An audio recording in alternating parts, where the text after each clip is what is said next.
Hello everyone, my name is Jonathan Henry, and for this assignment, after looking at the case studies, I decided to choose the case of Mr. G, which was case study 1. He is a middle-aged Afghan man who came to the United States as an asylum seeker. He was displaced by the war, the ongoing conflict in Afghanistan. I think in the case study it said something about him being displaced by a rebel group. But as I think about it in the context of like everything that's happened in the last 20 years, you can draw some conclusions about what happened. But I chose this case because I have a lot of Afghan friends and they were displaced by the conflict that's happened in the last 20 years. So this issue is something that's close and near and dear to me. So to be able to do this for an assignment was actually super interesting, and I enjoyed it. So Mr. G, who is this hypothetical refugee, he got in trouble and was tortured because he resisted extremist groups in his country and still provided care for his patients. He chose to not side with these rebel groups, and instead he resisted, and that resulted in a lot of suffering for him, and he was able to come to the United States as an asylum seeker. He was here and was able to have support, have a visa, and have 8 months worth of support. But as it said in the case, a lot of those things are running out, and now he is extremely concerned about his long-term visa status, as well as his housing, his healthcare, his transportation, basically all the things you see on the Maslow hierarchy of needs. Like, those are all a concern for him. Additionally, I have a few notes, and he's presenting with poor concentration, overwhelming memories from the past, so a lot of like PTSD type of symptoms, as well as some symptoms that could be congruent with major depressive disorder. There might be a comorbidity going on. He's also talking about like severe pain in his mouth, so there are likely dental issues. There are not a lot of quality dentists in Afghanistan, and dental pain and dental and tooth decay is not uncommon.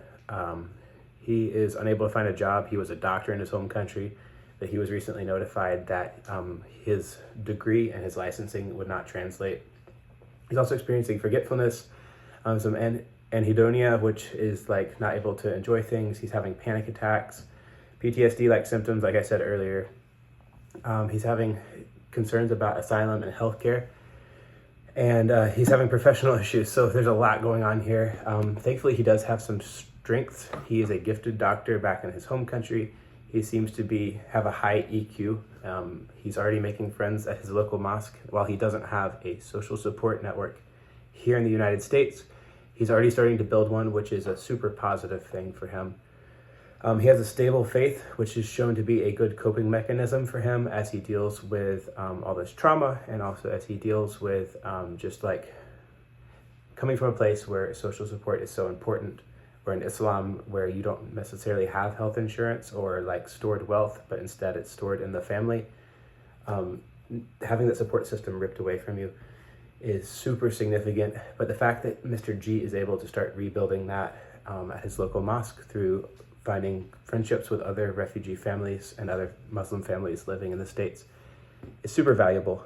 How does this case study relate to this module's assigned readings? Well, this module's assigned readings talked a lot about the mental health struggles that refugees face.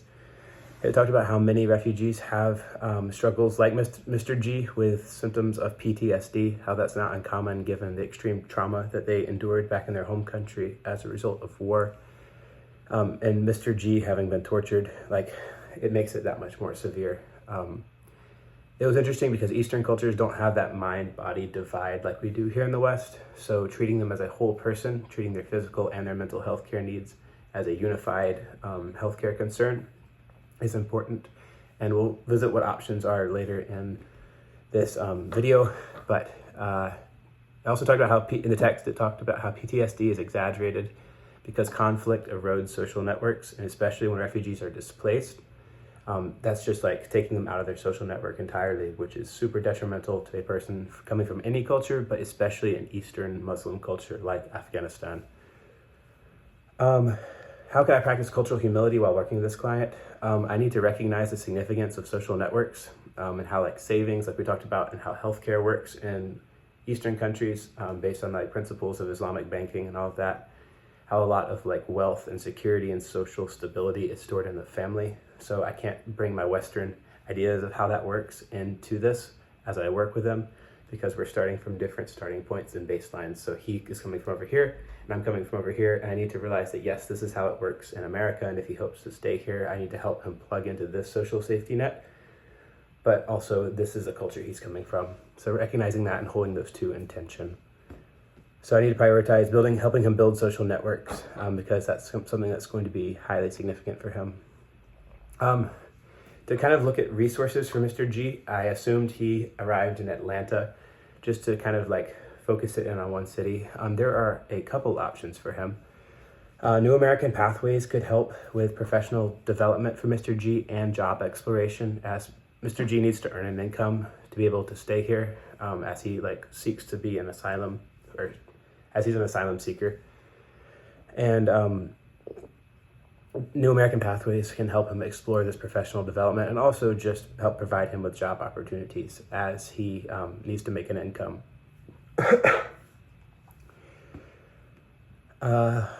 Also, there are networks of other refugees. They help build networks with other refugees.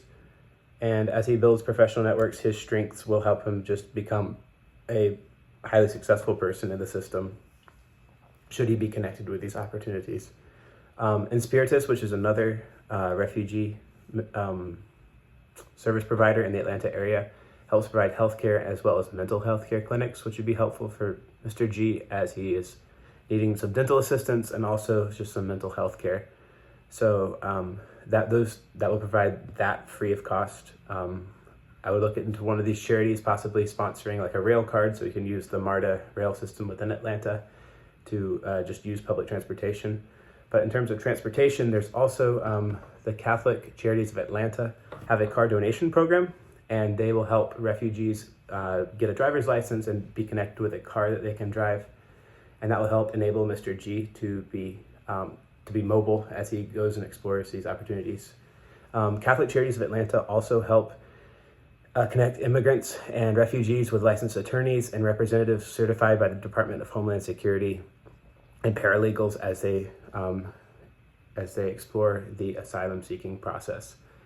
It helps inform them of what their rights are in the eyes of the law, and I guess citizenship pathways. But yes, this will be a good starting point. I'll have weekly check-ins with Mr. G to see how he is doing in terms of pursuing these options.